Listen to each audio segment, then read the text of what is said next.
Hello' everyone, welcome to সাধাৰণ জ্ঞান জিকে। আজিৰ খণ্ডটিত মই আপোনালোকৰ বাবে লৈ আহিছোঁ মেথছৰ এটা ইম্পৰ্টেণ্ট টপিক, যিটো আগন্তুক হ'বলগীয়া আছাম টেটৰ বাবে অতি গুৰুত্বপূৰ্ণ হ'ব। লাষ্ট টাইম আছাম টেট যিসকলে এপিয়াৰ কৰিছিল তেওঁলোকৰ এটা প্ৰশ্ন নিশ্চয় মনত আছে।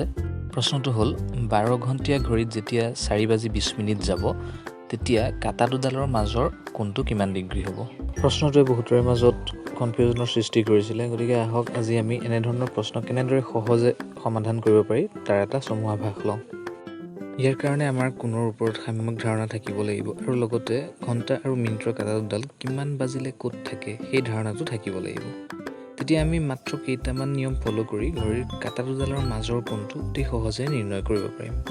প্ৰথম কথাটো আমি জানিব লাগিব ঘড়ী কাটাবোৰৰ এক আৱৰ্তনত কিমান ডিগ্ৰী হয়। ঘড়ী কাটাৰ এক আৱৰ্তনত হয় সম্পূৰ্ণ 360 ডিগ্ৰী, অৰ্থাৎ এডাল কাটা 12ৰ পৰা ষ্টাৰ্ট কৰি যেতিয়া পুনৰ সম্পূৰ্ণ এক আৱৰ্তন ঘূৰিব ইয়ালৈ, তেতিয়া সম্পূৰ্ণ হ'ব 360 ডিগ্ৰী। আৰু যিহেতু গোটেই ঘড়ীটো সম্পূৰ্ণ 12টা ভাগ কৰি থোৱা আছে 12টা সংখ্যাৰ দ্বাৰা, গতিকে প্ৰত্যেকটো সংখ্যাৰ মাজৰ ব্যৱধান হ'ব 30 ডিগ্ৰী। কাৰণ গোটেই সম্পূৰ্ণ আৱৰ্তনটো 360 ডিগ্ৰী আছে।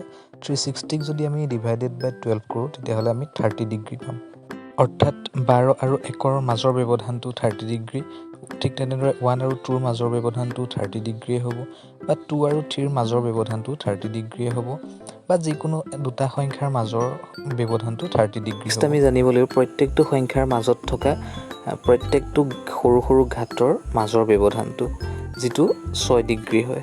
প্ৰত্যেকটো সৰু সৰু ঘাতৰ মাজৰ ব্যৱধানটো 6 ডিগ্ৰী হ'ব। কাৰণ 12ৰ পৰা 1লৈ যদি 30 ডিগ্ৰী হয়, এইটো যদি 30 ডিগ্ৰী হয়, তাক সমানে 5 ভাগ কৰিলে এটা এটা ভাগত নিশ্চয় 6 ডিগ্ৰীকৈ থাকিব।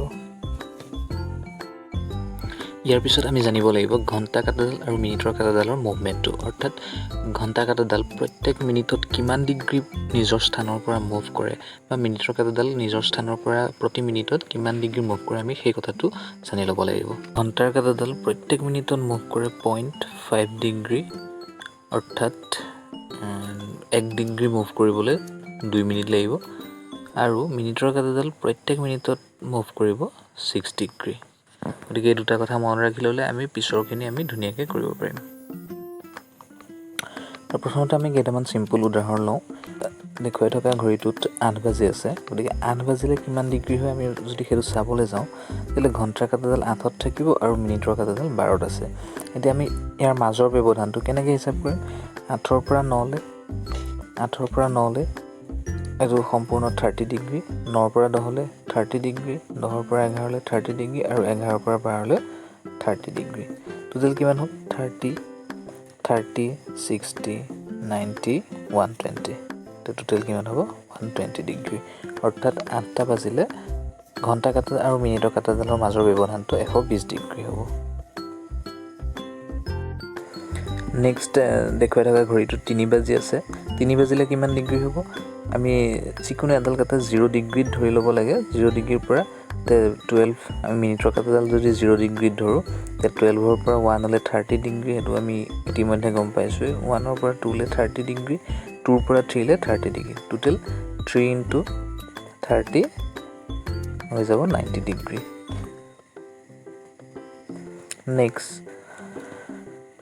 নেক্সট ঘড়ীটোত 1 বাজিছে, গতিকে এইটো একদম চিম্পুল, 30 ডিগ্ৰী হ'ব। নেক্সট দেখুৱাই থকা ঘড়ীটোত 5:15 গৈছে। এতিয়া ইয়াত কথা হ'ল, যদি 5 বাজি থাকিলেহেঁতেন তেন্তেহ'লে ঘণ্টাৰ কাটাডাল ঠিক 5তে আৰু মিনিটৰ কাটাডালো 12তে থাকিলেহেঁতেন। তেতিয়া কোনো ধৰণৰ মুভমেণ্ট নহ'লহেঁতেন, ঘণ্টা কাটা বা মিনিটৰ কাটাৰ কোনো ধৰণৰ মুভমেণ্ট নাথাকিলেহেঁতেন। এতিয়া যিহেতু 5:15 গৈছে, গতিকে ঘণ্টা কাটাডালো 5ৰ পৰা কিছু মুভমেণ্ট কৰি 6ৰ ফালে আহিব, আৰু মিনিটৰ কাটাডাল সম্পূৰ্ণ 3ত থাকিব।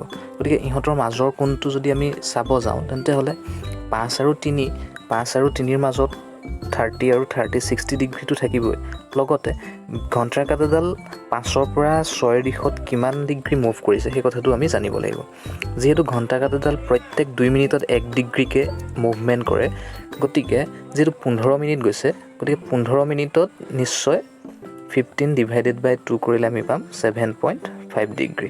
অৰ্থাৎ 7.5 ডিগ্ৰী আৰু 6ৰ ফালে মুভ কৰিব। গতিকে সম্পূৰ্ণ কোণটো হ'ব 30 + 30 + 7.5। গতিকে কিমান হ'ল 30 আৰু 7.5 টোটেল হৈ যাব 67.5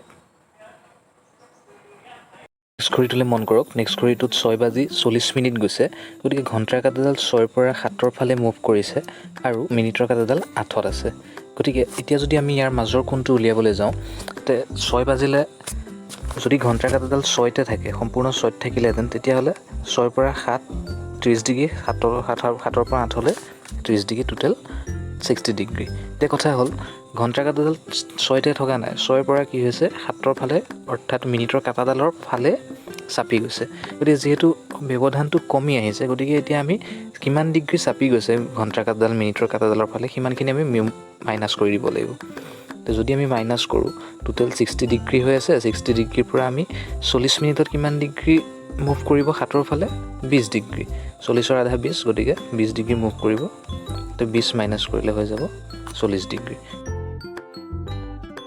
অৰ্থাৎ 6:40 গ'লে ঘণ্টা আৰু মিনিটৰ কাঁটাডালৰ মাজৰ কোণটো হ'ব 40 ডিগ্ৰী ইয়াৰ উপৰিও আমি ফৰ্মুলা ইউজ কৰি ঘণ্টা আৰু মিনিটৰ কাঁটাডালৰ মাজৰ ব্যৱধানটো উলিয়াব পাৰোঁ ফৰ্মুলাটো হৈছে 30 × h - 11/2 × m ইয়াত hৰে ঘণ্টাৰ সময়টোক বুজাইছে আৰু mৰে মিনিটৰ সময়টোক বুজাইছে তো যদি এটা আমি এক্সাম্পল চাওঁ 4:40 গ'লে ইয়াৰ কাঁটা দুডালৰ মাজৰ কোণটো আমি ফৰ্মুলা ইউজ কৰি উলিয়ালে 30 × 4 - 11/2 × 40 তো 30 × 4 120 11/2 × 40 হ'বগৈ 220 120 - 220 থাকিবগৈ -100 অৰ্থাৎ 100 ডিগ্ৰী তেনেধৰণে আমি দুডাল কাটাৰ মাজৰ কোণটো উলিয়াব পাৰোঁ গতিকে আশা কৰোঁ আগন্তুক টেট বা অন্য কম্পিটিটিভ এক্সামত সকলোৱে ঘড়ীৰ কাঁটা দুডালৰ মাজৰ কোণটো শুদ্ধকৈ উলিয়াব পাৰিব আৰু যোৱা বছৰ টেটত অহা প্ৰশ্নটোৰ শুদ্ধ উত্তৰটো কমেণ্ট বক্সত কমেণ্ট কৰি জনাব বুলি আশা ৰাখিলোঁ থেংক ইউ